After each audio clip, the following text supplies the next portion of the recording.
Welcome to another podcast with Midgard's Well and special guest, Kieth. This is our eclectic, not heathen, totally awesome pagan druid friend. We met through him. Yeah, he's my roommate. We've known each other for goddamn forever now. And have lived together almost 2 years. Almost 2. Almost. No, it's no, been more just like past a year, 1. year and a half. Yeah. Enough time to forget, not enough to remember. Yeah, exactly.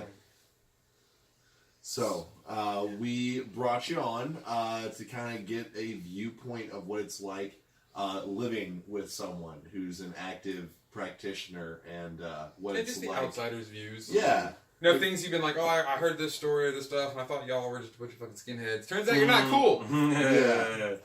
Yeah. No, I actually hadn't heard a lot of the associations that were there. I mean, obviously, there's the obvious ones that are out there, and that is stupid and fortunate. Right. And obviously, that has affected actually a lot of different religions because it's a very common number of symbols and things like that. But aside from that, I never really held that association with any of the other things. I guess I hadn't really been exposed to that side of things, so I came at it with just a fresh, perspective. So That's good. As I try to do with most things. Well, so we appreciate that. I've been a good study of religions for most of my entire life. I passed my catechism classes with flying colors and stuff like that when I attended a Lutheran church. And then, from there just found that I wanted to study all these different religions, and so I found, my way into all the different things, and I always had kind of a sort of a drive to study those things, I guess, and was always familiar with Egyptian gods and Greek gods when I was growing up, and I was kind of the mythology guy in my high school and stuff like that. So just to kind of spread out, and then learning about all the different ones, I was like, well, I just want to study all these different religions, and so for my perspective, I try and find the things that are very similar amongst all of the different things, and I'm trying to kind of derive the basic concepts of things for the most part. So. Like I said, from an outsider's perspective, I didn't see anything weird or odd. I just didn't know an awful lot about the actual practices. I knew vague stories about, the mythology and stuff, and so, I didn't, know some of the more intricate, practices and what, sorts of rituals you would go about, or anything about a bloat, or any of those sorts of things. So that's been a really unique experience for me, is getting to kind of experience the sort of daily practices of that, and how it's a very living religion. I feel like a lot of different religions, a couple of different variations of Christianity, kind of mourn their religion. Yeah. You know what I mean? Whereas they focus on the end point. Well, I mean, in a way, so do we, but they focus on the end point as the means and the ends. Yes, but our main symbol isn't Odin being snapped between two jaws repeatedly like they're nailed god. No. Yeah. Well, and so even then, it's a more, like I said, sort of living religion that I've found, and I find that with some other practices as well, mostly in paganism and things like that, but and other types of heathenism. But like I said, this always felt it seems to have a stronger sense of community, I would say, because it seems to be way more focused on people working together and trying to figure out spiritual things, and everybody has their own personal sort of relationship with the different deities in the set there, but the they all kind of try to come together to figure out what the overarching meaning of all of this stuff is, and you don't have that in a lot of different groups, because a lot of pagan heathen religions that I've seen and experienced have a very sort of well, whatever I feel is right, and they don't ask for any sort of group sort of analysis of those things. And I'm always of the idea that more heads are better than one, you know. Mm-hmm.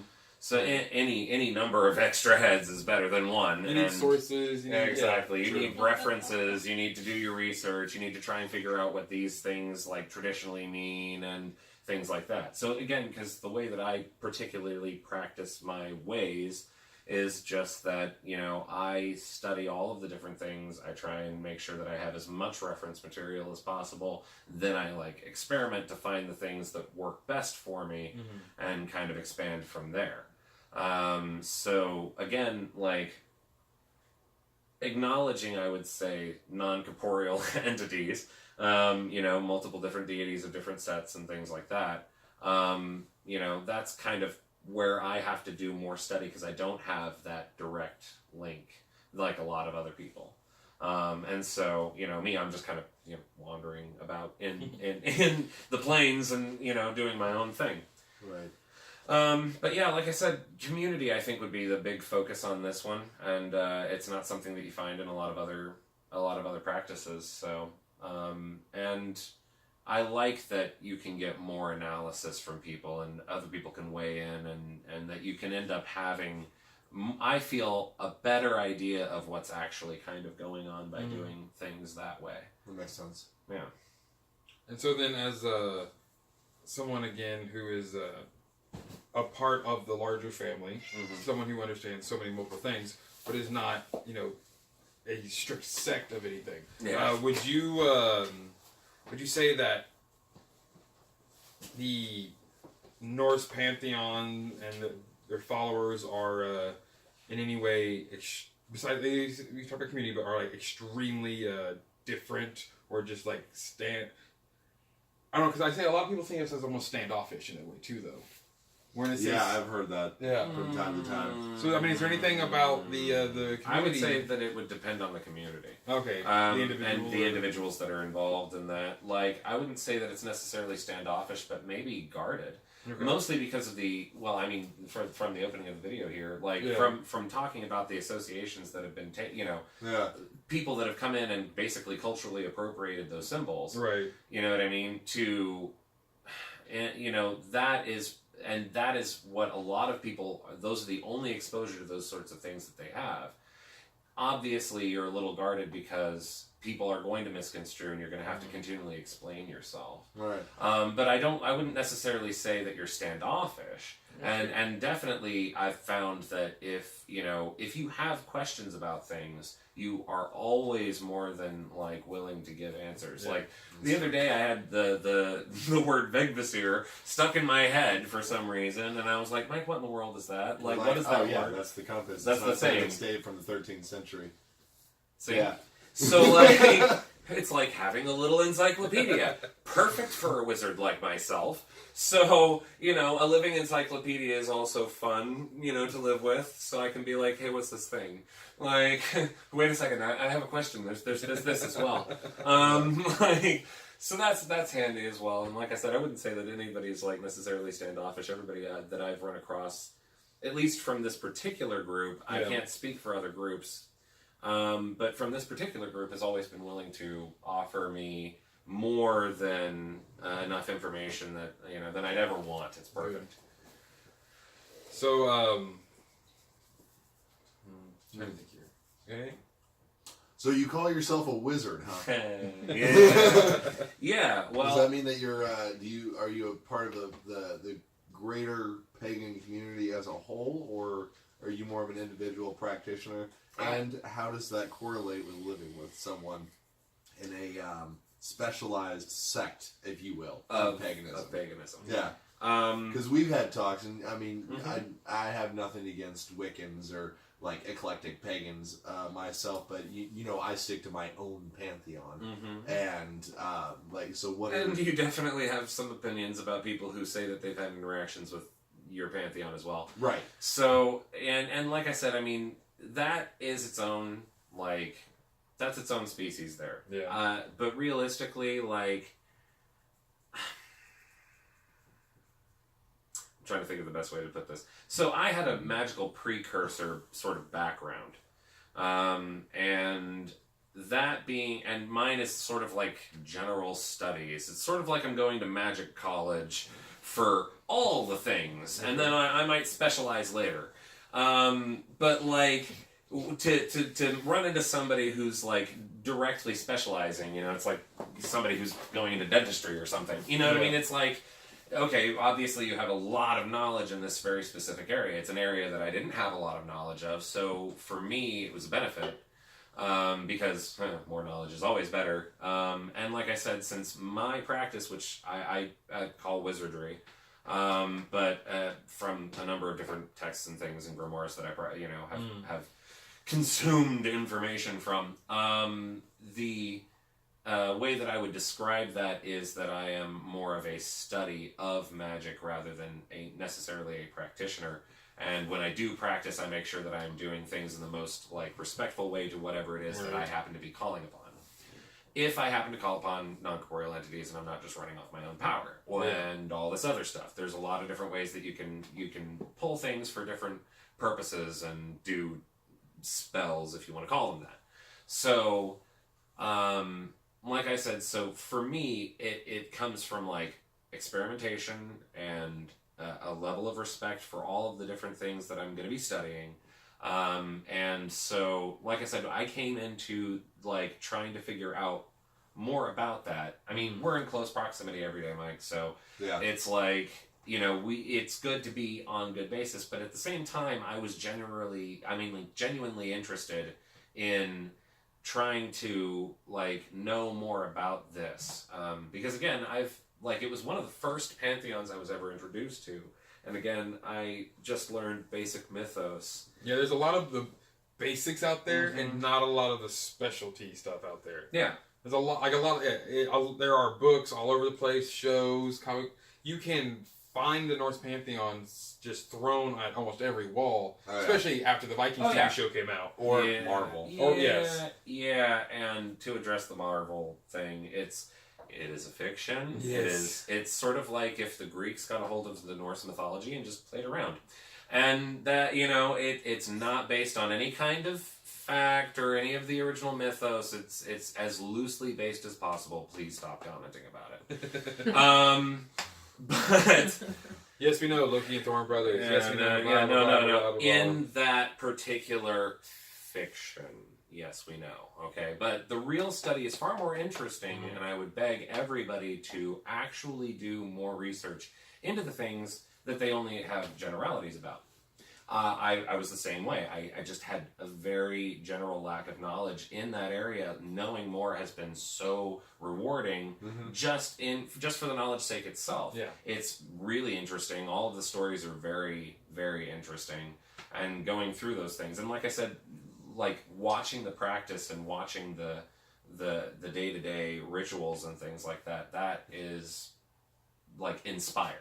So, and it's really inspiring to just like to try and carry that into your everyday life in other types of like heathenry or paganry or something like that. Just that doing something spiritual every day sort of a thing. And I think that this, in particular, my experience with this particular culture and religion has been, and practice has been that. Now, obviously, you are not heathen. Blatantly obvious. I mean, The only one in our videos that has not worn a hammer so exactly. far. Ha! Truth. Yeah. Yes, and you symbols. subscribe to many different religions. Yeah. So, well, not religions. Yeah, I just So I you're study the guy magic in from general. the Mummy that Yeah, had like those I said. necklaces. I'm not. That guy. He is Because not a cockroach. because to me that's pandering to Yeah. all the different deities. Which why would they protect you at that point? Right. And moreover, but having a healthy respect is one thing. Also, I will say that he did try a number of different things until he found the one thing that worked. Yes. Okay, that is a little bit there. I believe that's called the scientific method. Scientific method. Yeah. Correct me if like, I'm wrong. So like to a me- true wizard, because you're like, well, I'm gonna just apply science and a little bit of magic, and that's how I'm gonna make Right. some Well, shit to happen. me, I would try to figure out what I was dealing with in the first place, though. Like, if I was going to do like a supernatural hunt 'em down kind of a thing, I would be like, okay, here's the thing. Here's all of the different versions Mike, of the where's thing. the sage? Let's go ahead and bring all this, like, boil this down to some generics, and let's try this. And then if that doesn't work, let's try this, and then we'll try a combination of things. Right, Like, right. Yeah. So, back to what I was trying to say. Where's the I wouldn't salt? just throw everything at it. Right? Golly gee. Sorry You're fine. to derail it. It's okay. It's okay. We were gonna have a horrible tangent at some point. That's what blooper is. So bless you. Bless you. That's what blooper reels. Exactly. So you don't subscribe only to the Norse pantheon, Right. And being a practitioner of multiple deities as well as different types of magic, you're obviously not an official member of Midgard's Well. Right. How is it being an associate member for us? Well, I have fun. But like I said, I've made a lot of really good friends here, and I don't feel pressured to be like like one of us, Right. of us, like so there's that aspect. I'm allowed to kind of be a free floater, if you will, and I like that aspect again because like I said, I feel like I am not to the point where I am in communication with any of the pantheon here to like directly enough to consider myself being like dedicated to it. So, out of respect, I wouldn't join until I felt that way. Right. And then, like I said, but like I said, I haven't felt like pressured and I haven't felt outsided or othered or anything like that. Ostracized. Ostracized. All of those words. But alliteration aside, but we've got, well, like I said, I felt, I've made a lot of good friends here. I've been able to kind of go to different events and not be, like I said, not feel like I'm an outsider or any of those things. And I try to help out where possible. Whether it's making bread or, Which is trying delicious. to provide, thank you, or trying to provide a number of other kinds of like ritual pieces or other things like that. I mean, I'm always willing to help out, and yeah, that's been very inclusive. Like I said, I can kind of participate in rituals and not have to worry about conflicting things or any of that stuff. So now I'm just curious, because it's been all good things to say, which is a great thing to hear. Absolutely. And of course, it doesn't, of course, have to be an answer to this. This is just me being genuinely curious. Is there any aspect of the Norse mythos and ideology that you just would see either lacking or you're just not fond of, or you just could do without? Doesn't speak to you, or no, in general, I actually really I like a lot of the mythology, I guess. I mean, because I know for a lot of people, they're either a hit or miss with the, how much is our ancestors and stuff, and still a lot of people nowadays put into the masculinity. To be... Well, it's good not helped by the story or- of, the whole, Thor's wedding and all that other Yeah, stuff. right. You know what I mean? Where it's seen as being, Renee, Cross-dressing? yeah, and it's seen as being something, shameful and whatever, blah, Yeah. blah, blah. So, there's parts of that I'm like, okay, well, they were ancient peoples. Right. You know what I mean? Right. They're of a different time. You don't have to practice it that way. Yeah. And I think the people will make the difference, realistically. I mean, I would not necessarily say that... I mean, yeah, you're kind of a doodly dude or whatever. You know what I mean? There may or may not be a weapon hanging on every wall On in the apartment. every wall of the apartment. But, it's whatever. Wall of And the apartment. 95% of all heathens are Except totally except this one. bearded. Except we just have the Twin Towers. Yes. Never forget. With the line frame. Never forget. It's not Not fair. a friend. Not a friend. Yeah. Never forget. Dumbass. So they can fly free, like America. Yeah. Rock fly to you. I would say that while there are more traditional views on masculinity and things like that, there are other types of things other deities in your pantheon, like Bragi, who is a master of poetry and a master of you know, like song and joyousness and, you know, kind of partying a little bit, you know. And, you know, But then of course war and death. right. But, like all of the deities in this particular pantheon. They all know how to swing an axe. You know, there's also a woman on the main day of the household. Yeah, exactly. And there's a number of other things like that. So I mean, yeah, while there is a number of things like, you know, the hunt and these things, they don't necessarily they are viewed as being their own values and not necessarily being gendered values. And those things are what, you know, everybody who's in this particular pantheon like strive for. They strive for that strength and that, you know, war and combat and the hunt and those things for their own separate virtue rather than being particularly gendered. And I think if you really look at the pantheon and the practices that I see here, I would agree with that sort of an interpretation here. You do things as traditionally as possible, but you take leave for like these were ancient peoples and we don't have to think like that. Right. You know what I mean? Yeah. So, and like I said, if you really look at the religion itself, it's not necessarily as gendered as I think people would necessarily think that it is. Yeah. Like, it definitely doesn't seem so to me from an outside perspective. So has there been a random encounter with somebody that might have been like a bad apple in the bunch, or? I don't know. I don't interact with other heathen groups. Fine with that. But You've heard it here. Midgard's well. We know what we're doing. yeah, I would only say that again. Like the only hesitation that I have is finding the right group. Yeah. I've only heard, you know, hearsay of other things that go on. So, like I said, I would just say I that don't know what he's talking about. right, right. But I don't gossip again, around. so like I said, I haven't experienced any of that here, and I don't see this particular group having any kind of issue with any other, you know what I mean? Yeah. Like anything outside of that. So then, aside from the Norse, what other pantheons? Pantheons. Pantheosos. I think it's pantheodes. Pantheons. Pantheons? Starting to What sound like are, Harry uh, Potter up in here. Yeah, whatever are some of your primary. Do you have any? Very few. Okay.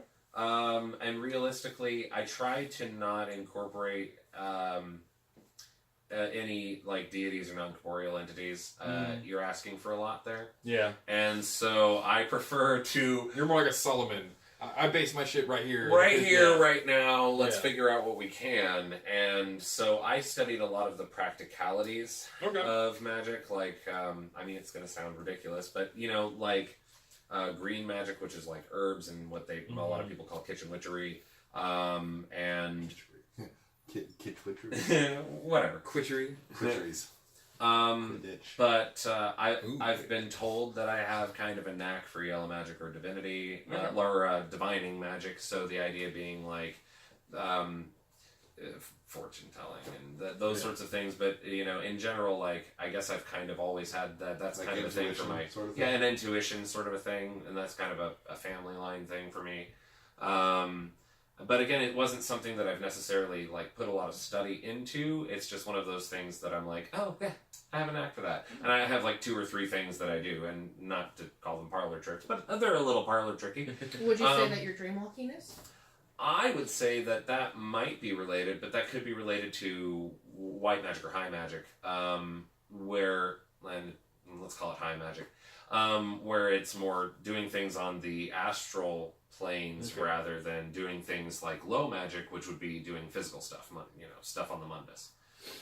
So, Okay.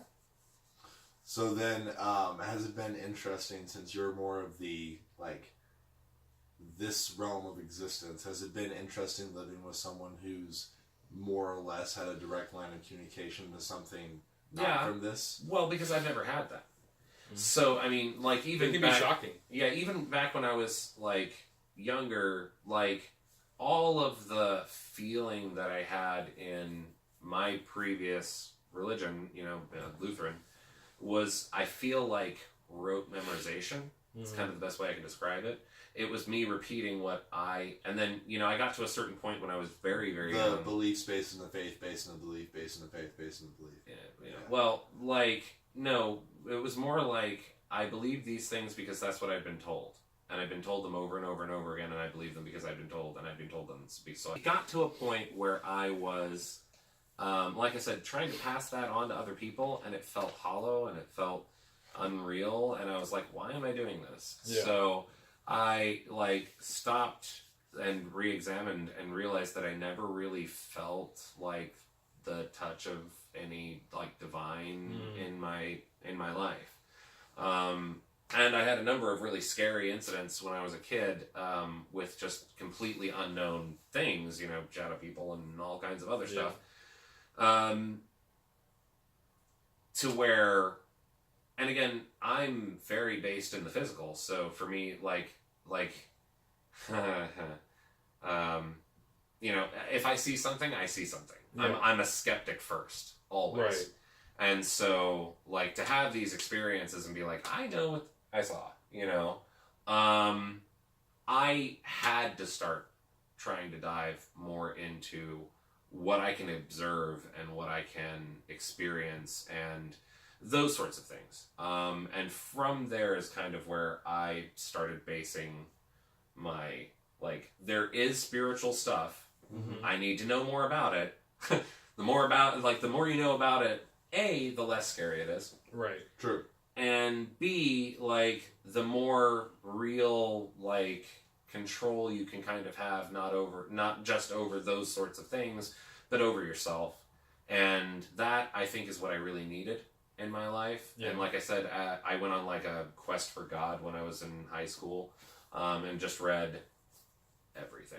I read the Quran, and I read, unfortunately translated, bad. And I read, Dianetics by L. Ron Hubbard, and I read, It's an interesting read. it bases a lot of things in very real brain science, and that's kind of how, that's the hook. But, and there's, and like I said, I read everything I could get my hands on in the way of religions. I read everything I could about, like, I went to Buddhist centers, and I went to all these other places, and I just went and, and then I tried out, like, a lot of the different other pagan things. I tried Wiccan, and the problem that I had with Wiccan was just that it said that the religion and the feeling of connection to the divine has to come first, and then the magic follows. And I was like, I don't have that. I'm not sure I'm ever going to have that. Yeah. I need to find something that works better for me. And I found wizardry, and that has worked for me, because it is, like I said, it's like the scientific method applied to magic. Right. And spiritual things that you can't normally understand. And that is why I do what I do. Because, like I said, I am the skeptic, and I want to figure out what works and what doesn't. So. Okay. And so then with the bloats and those things that you've seen, this is kind of an outside thing too. Would you ever be shocked, or would you be against, like, animal sacrifice? Well, I guess, like tomorrow night, hypothetically, there's a goat in the apartment, and you're like, Mike, what's that? And I'm like, oh, that's for the bloat tomorrow. What would you? First of all, Mike, no live goat in the apartment, please. At least have it, like, outside. We can get a space heater or something. It'll be fine. I will say this. Animals that were sacrificed traditionally have been considered blessed. Mm-hmm. So the idea is that they live very wonderful lives for the short amount of time that they're going to do it. Right. And that it has always been a part of a number of different... it's been a part of a number of different religions, some that practice to this day animal sacrifice. So to say that it is or isn't, I would say this: if you don't wish to participate, don't.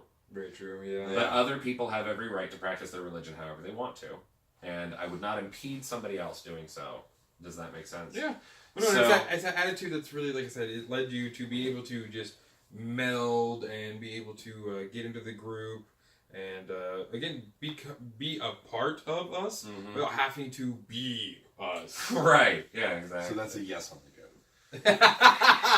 That's the first I'm hearing about this. Yeah, I'm saying. But yeah, so like I said, that's kind of my opinion on it. And would I be around for it? I would probably at least observe. Again, for me, it's about study. Yeah. So I would study that particular ritual. And see the results, the powers that come. Or?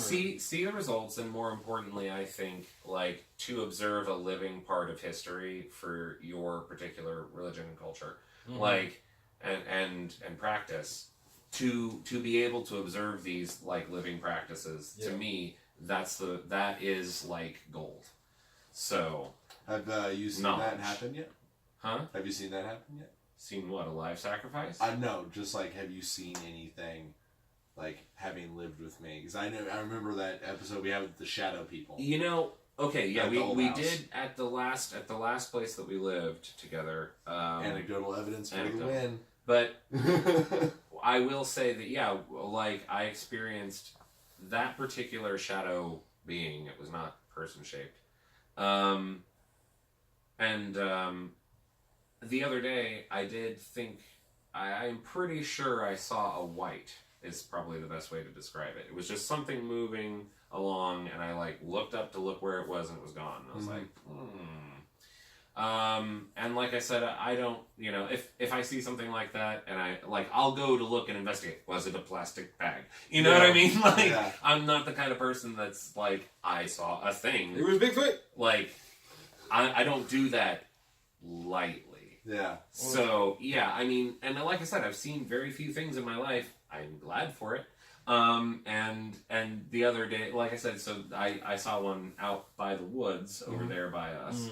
And like I said, the best way I could describe it was just sort of like, it looked like a very pale person, like moving very quickly in like a very stylized fashion. Yeah. But it was moving, and like it went past the post and it was just gone. So like, Interesting. Yeah, well, that's good to know. Yeah. So I guess one of the biggest things, the kind of final thing here, just really quick, is if you had any quick words for somebody who is trying to find themselves, what would you say? Or someone that knows someone in a like in our community. You don't really want to join the community, but you want to be like a better friend. You want to learn more. Like, how do you? Would you have anything to say to that sort of person? well, I would say this to anybody who wants to try and who is contemplating this as a pantheon. I would tread lightly, mostly because from my experience of the deities, it is a hard route. So That's a good way of putting that. So, like I said, if you are considering this, tread lightly and make sure that you are absolutely dedicated. So, for somebody like myself, who is maybe constantly searching to try and find themselves and better ways and better paths and things like that, I would say that being around a group such as this is very enlightening and can bring a lot to your life. It definitely brought me a sense of community and friendship, and like I said, it's been highly interesting for my own intellectual pursuits. And again, you know, feel it out. Make sure that it's right for you, and if this is how you feel about it, then go right ahead. Like I said, make sure you're dedicated. That's very good. Very good point. Otherwise, you know, to try and find yourself, look through the things that you can, the things that you have access to, and do as much research as possible until you feel something right. That's a good way to yeah. That's a research, fantastic yeah. way to end it. Yeah. So then, it's been lovely sitting here with you, getting to interview somebody new, with old faces and new now. So thank you for drinking from the well.